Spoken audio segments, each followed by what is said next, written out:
Coucou les filles, donc on se retrouve pour une nouvelle vidéo analyse de film. Aujourd'hui on va parler du film Phantom Thread, je sais pas trop comment ça se prononce, bref c'est un film assez atypique mais il y a beaucoup de scènes de couture qui sont très fidèles à la réalité, c'est pour ça que je voulais vous en parler. Rapidement en fait c'est l'histoire d'un homme, d'un créateur qui est assez psychorigide, qui est vraiment relou quoi, et qui tombe amoureux d'une femme qui elle plutôt est douce et aimante, et elle essaye de rentrer dans son monde mais il est tellement rigide et fermé qu'elle a du mal, et donc elle découvre le milieu de la haute couture à travers cet homme qu'elle aime, voilà. Donc c'est parti pour cette analyse de Phantom Thread.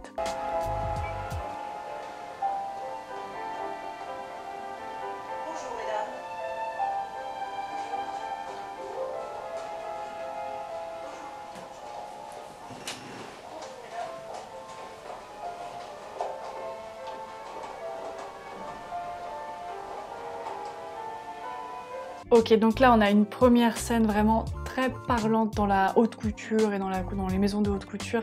C'est cette espèce de grand immeuble à étage très prestigieux, un espèce de comme ça d'immeuble haussmannien, et c'est vraiment typique des maisons de haute couture. Quand j'ai travaillé un petit peu rue Cambon, c'est très comme ça, c'est très étagé, et chaque étage, on va dire, symbolise aussi la hiérarchie dans la maison, c'est-à-dire que Karl Lagerfeld, le directeur artistique, lui, il va être vraiment au dernier étage, il va régner sur son royaume, et en dessous tu as voilà les bureaux, puis tu as les ateliers de couture, etc., puis tout en bas les secrétaires, enfin bref, c'est très vrai. Et bien, il y a quand même ce côté, on peut voir dans la scène un petit peu de discipline. Déjà on arrive, c'est des dames un peu vieilles, elles arrivent toutes en même temps, c'est bonjour mesdames, c'est très carré, c'est très discipliné, et je peux vous dire que c'est vraiment comme ça.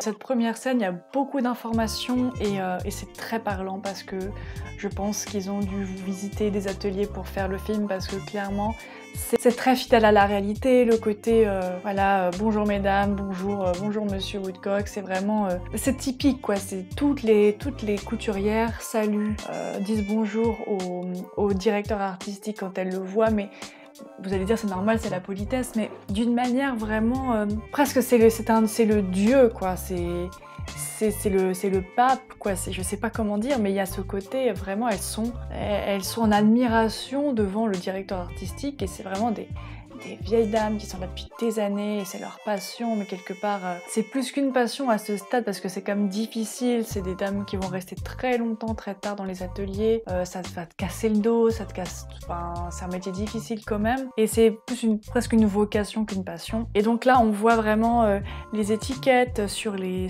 portants qui doivent correspondre à mon avis à la cliente et au modèle. On voit plein de points, là vous pouvez voir plein de points de bâtis. En fait c'est la partie qui est sous le vêtement, sous le tailleur. Enfin en fait c'est toute la partie qu'on voit pas, qui est à l'intérieur de la veste et qui va structurer la veste, et donc qui tient avec plein de petits points qu'on voit là, mais en fait à la fin on ne les voit plus.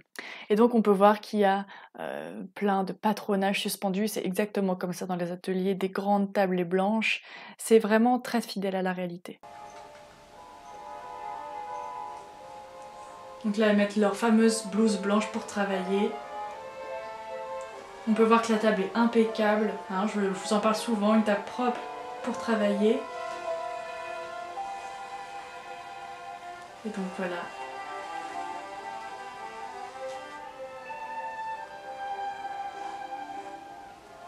Le créateur qui dessine, qui fait ses croquis.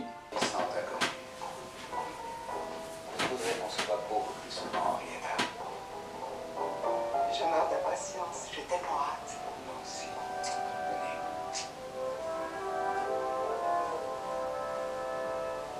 Venez. Donc on assiste à un essayage là avec les couturières.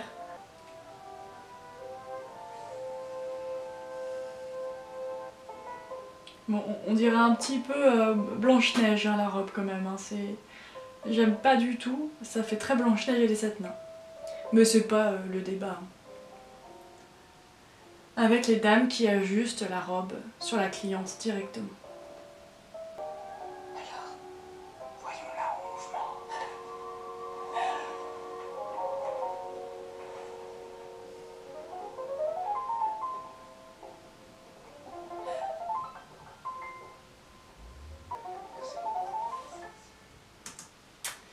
Donc là, on a plusieurs choses très intéressantes dans cette scène, notamment le côté vraiment admiratif, que ce soit les clientes, que ce soit les couturières, enfin le personnel, enfin que ce soit les employés ou les clientes, on sent une admiration devant ce créateur. Elles sont en admiration devant son génie qui embellit la femme. Et bon, après là c'est très à l'ancienne dans le sens où c'est très rare maintenant que ce soit les directeurs artistiques qui assistent aux habillages des clientes, ils n'ont pas le temps, ils n'ont pas... Les petites mains qui sont là, merci mesdames, machin, ça se passe vraiment comme ça pendant les essayages. Donc ce sont les premières et les secondes d'atelier qui assistent aux essayages et voilà, qui peuvent ajuster et ensuite redonner les instructions dans les ateliers pour voir s'il y a des modifications ou pas à faire. Quelquefois, on se lève à 4 heures du matin, après s'être couché à minuit. Il est déjà prêt à recommencer. Qu'y a-t-il, Alma? Qu'est-ce qui te rend aussi maussade? Je ne sais pas, je crois que le tissu ne me plaît pas vraiment. Mais Alma, ce tissu est très demandé par les femmes qui aiment nos créations. Il est parfait pour celle-ci. Cyril a raison. Cyril a toujours raison.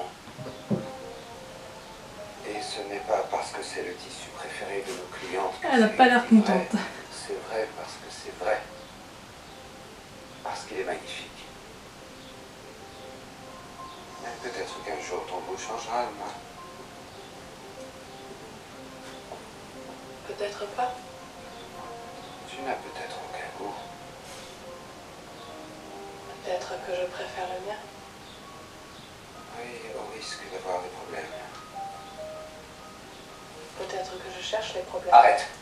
Ok, alors là on a une scène forte. Déjà premièrement on voit qu'elle est quand même à ses pieds tout en le cherchant. Parce qu'elle est complètement amoureuse de lui, donc elle reste des heures durant tel un mannequin de bois pour qu'il puisse faire ses essayages, ses tenues pour lui. Et ensuite cette fameuse scène où en effet ce tissu est immonde et elle lui exprime qu'elle aime pas trop, mais lui en fait il lui exprime qu'on s'en fout de son avis, qu'elle est pas là pour donner son avis, c'est lui le créateur, c'est lui le styliste et point barre, et personne n'a donné son avis à part le créateur sur les choix des modèles, le tissu, le design, le style, c'est pas leur boulot, c'est le boulot du créateur. Mais vu qu'elle est un peu son amoureuse, elle essaie d'avoir comme ça de s'affranchir de ce genre de règles, mais ça ne passe pas parce que c'est quand même un homme, on peut le voir dans ce film, qui est très strict, qui ne rigole pas beaucoup, qui a un peu des tares, hein, voilà, c'est un psychorigide, concrètement.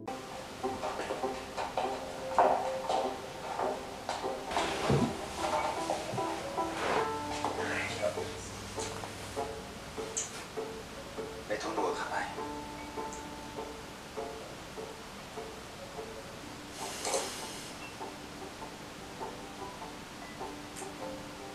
Je vais relever ça, Barbara.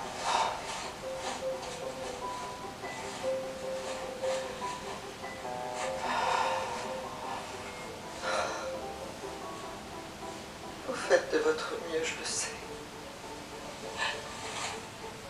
Ne faites pas ça. Enlevez votre Trouve linge. toujours aussi bête. Barbara, je veux vous faire une robe magnifique. Alors, aidez-moi.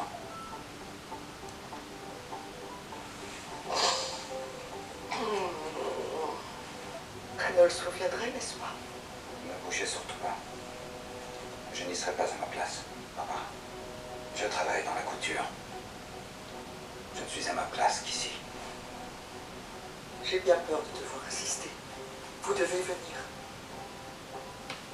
Une scène un peu pénible dans le sens où on a une cliente, vraiment une grosse dame, hein, on pourrait l'appeler la grosse dame, d'ailleurs on va l'appeler la grosse dame. Donc la grosse dame qui est une financière de la maison, donc en fait il est un peu obligé de s'occuper d'elle clairement, et elle est chiante quoi, on voit qu'elle est un peu timbrée. D'ailleurs je sais pas si vous reconnaissez l'actrice, c'est celle qui joue Martha Huber dans Desperate Housewives, donc vraiment on voit qu'elle est bien faite pour les rôles de timbrée ou de femmes qui ont un problème psychologique. Et donc là on voit que cette femme, bon elle est mal dans sa peau, elle est chiante, elle est lente, elle prend son temps, elle pleure pendant les essayages, elle le fait chier, elle le gêne, elle est grosse, bon, c'est vraiment... Et en plus c'est la cliente dont tu dois bichonner parce que c'est une financière, quoi, une investisseur de la maison de couture. Donc vraiment, la cliente relou qui existe clairement. Vraiment, il y en a des clientes chiantes comme ça et dont il faut baiser les pieds, qui se voient dans ce miroir, qui se trouvent pas belle et puis voilà, ça peut arriver. Hein. Mais vraiment là, on voit qu'elle est relou au possible, quoi. Vraiment, les relou au possible. Peut-être même la seule robe de mariée au monde. Oui. Ou pour aller un peu plus loin dans le raisonnement, peut-être même la seule robe de mariée qui ait jamais été faite. Oui. Est-ce que votre Altesse royale préfère l'or ou préfère l'argent? L'argent. Très bien, moi aussi. Dentelle ou perle? Dentelle. Perle. Très bon choix. Merci. Dentelle aussi, d'accord.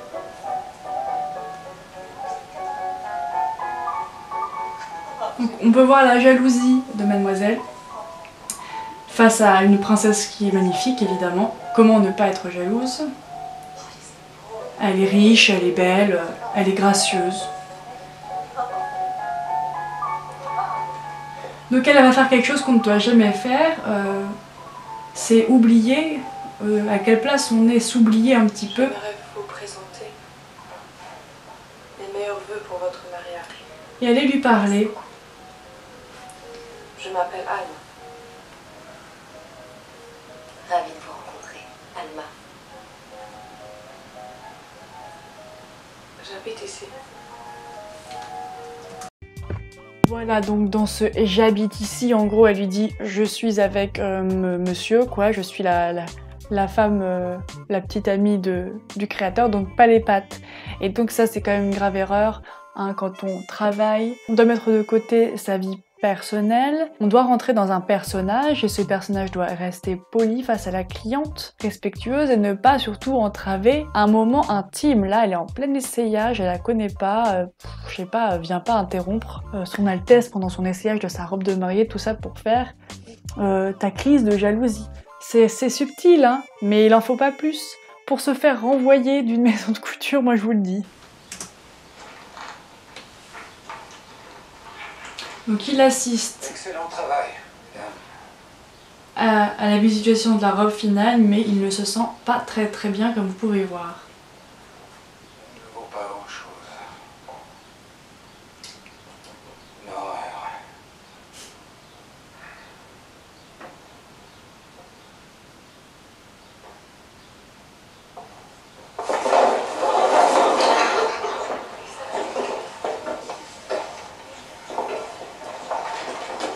Il va falloir défaire tout le devant de la robe et remplacer la jupe. On aura besoin d'une nouvelle pièce de satin. Et il faudra aussi retravailler l'ensemble. On peut voir que la dentelle est trouée, donc il faut remplacer toute la pièce du devant. Donc là ils installent les tables pour positionner le grand jupon.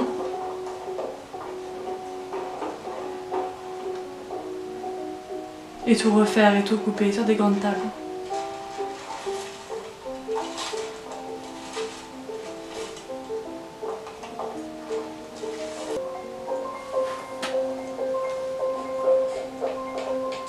Madame, on vous demande au téléphone.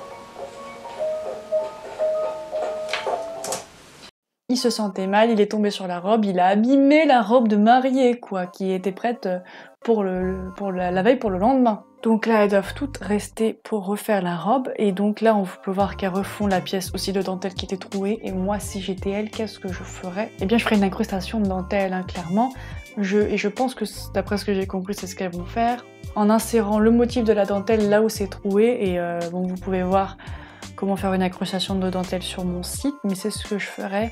On peut voir les poids ici. pour stabiliser le patronage sur le tissu ou le tissu pour pas qu'il bouge sur la table. Les grandes règles en bois. On peut voir également qu'elles ont des petits coussinets pour mettre les épingles, donc ça, évidemment, on en a, mais des fois, on évite quand même de les mettre quand on travaille la dentelle, parce que la dentelle ou des matières fluides, elles peuvent s'accrocher sans faire exprès sur le petit coussinet où il y a plein d'épingles, et alors là c'est foutu. Donc vraiment, en général, on évite de mettre ce genre de petits coussinets d'essayeuses là, quand on travaille des matières type la dentelle. Vraiment, on évite. Je ne sais pas. Laissez-moi vous le dire autrement. Cette robe sera prête avant 9h du matin, heure à laquelle elle partira en Belgique.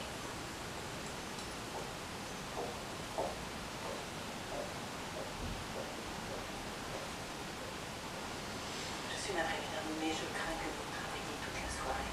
Cette robe doit être terminée à 9h demain matin. Pour être acheminée en Belgique. Attendez-vous à être ici pendant de nombreuses heures. Si vous avez besoin... Ok, donc ça c'est une scène importante et vraiment typique de la couture, c'est le fait de devoir rester très souvent tard le soir et qu'on laisse pas ses petits camarades dans la merde s'il y a une robe à finir en mode bon bah moi j'y vais, je rentre, j'ai piscine, non, tes collègues sont là donc tu restes là et on s'aide tous et c'est pas la première fois et ça m'arrivait très souvent de devoir rester pour aider des collègues, surtout quand c'est pour des défilés, alors là c'est acté que tout le monde va rester. Et donc, c'est une ambiance particulière parce qu'il y a quand même une solidarité, une fatigue et en même temps, du coup, tout le monde le sait qu'il va rester, donc une acceptation de cette fatigue et de cet épuisement. J'en profite pour vous raconter des anecdotes. Je me rappelle une fois chez Courrèges, je sais pas, il était 1h, 2h du matin, moi j'en pouvais plus, je voulais rentrer parce que je savais que le lendemain il fallait être là à 8h et tout. Et puis... il y a la directrice de l'atelier qui me dit, qui me montre un harnais, un truc un peu genre sadomaso. Elle me dit oui, tu pourrais faire le même en rose et je sais pas quoi. Et là je me mets à pleurer, genre les larmes elles coulent toutes seules. Elle me dit mais ça va Alissa? Je fais oui mais je m'attendais pas à ce que vous me demandiez ça à cette heure-ci parce que je savais que c'était des heures de travail encore. Ils vont pas me laisser rentrer bordel quoi. Dans ce genre d'atelier, et donc c'est bien aussi parce que j'ai l'impression quand même il y a beaucoup d'entreprises où c'est un peu chacun pour soi, genre l'horaire c'est bon, dès que c'est fini tout le monde rentre chez soi, on plie son cartable et on rentre, et en fait ce genre de choses ça vous apprend aussi à mettre un peu votre vie personnelle de côté, à être moins en mode écolier et plus en mode adulte et se dire bon bah il faut rester, ma collègue elle est dans la merde et bah je vais rester et je vais l'aider quoi. Et voilà, j'espère que ça vous a plu. Vraiment, ce film est intéressant, il est particulier, le rythme est un petit peu lent, mais il est très fidèle à ce que c'est le milieu de la haute couture, un peu difficile, un peu dur. Et il y a une autre partie, voilà, le côté un peu amoureux mais bizarre. J'espère que je vous ai donné envie de découvrir ce film. Et si vous avez envie d'apprendre à coudre auprès d'une professionnelle de la couture, je vous invite à cliquer sur le lien et vous avez toutes mes formations disponibles sur le site internet. Merci d'avoir cliqué sur cette vidéo et bienvenue chez Boudoir Français. Si vous êtes ici, c'est que vous souhaitez sûrement vous lancer dans la couture de lingerie, et pour certaines d'entre vous, vous n'osez pas encore franchir le pas. En effet, j'entends beaucoup d'idées reçues sur la couture de lingerie. Ce serait trop complexe, les matières sont difficiles à trouver, il faut des machines spéciales pour la fabrication. Si vous avez vous aussi toutes ces idées reçues, sachez que vous êtes au bon endroit. Avant tout, je me présente, je suis Alison Lecointre et je serai votre professeur de couture pour la lingerie. J'ai travaillé 6 années dans la maison Chanel et j'ai créé une marque de lingerie qui s'appelle Atelier 1904. À présent, j'ai décidé de vous transmettre mon savoir-faire à travers différentes pièces de lingerie et du homeware que j'ai conçu pour qu'elles soient accessibles même aux débutants. Je vous accompagne de A à Z, que ce soit dans le choix de vos matières, où je vous donne accès à tous mes liens vers mes fournisseurs, mais aussi mes bons plans pour vous fournir à moindre frais. Vous avez également accès aux patrons dans toutes les tailles, des modèles entièrement pensés pour être cousus avec une simple machine familiale, donc pas besoin de surfileuse, et des formations vidéo pour vous transmettre au mieux mes méthodes et mes techniques de couture professionnelle. Vous aurez également accès à vie à votre espace personnel de formation, ainsi qu'aux bonus et aux mises à jour. Vous êtes déjà plus de 3000 couturières à avoir rejoint les formations de Boudoir Français et je vous en remercie. Donc pour celles qui n'osaient pas encore franchir le pas, n'hésitez plus. Vous pourrez trouver beaucoup de témoignages, que ce soit sur nos réseaux sociaux ou sur YouTube, qui vous parleront encore mieux que moi des formations de Boudoir Français.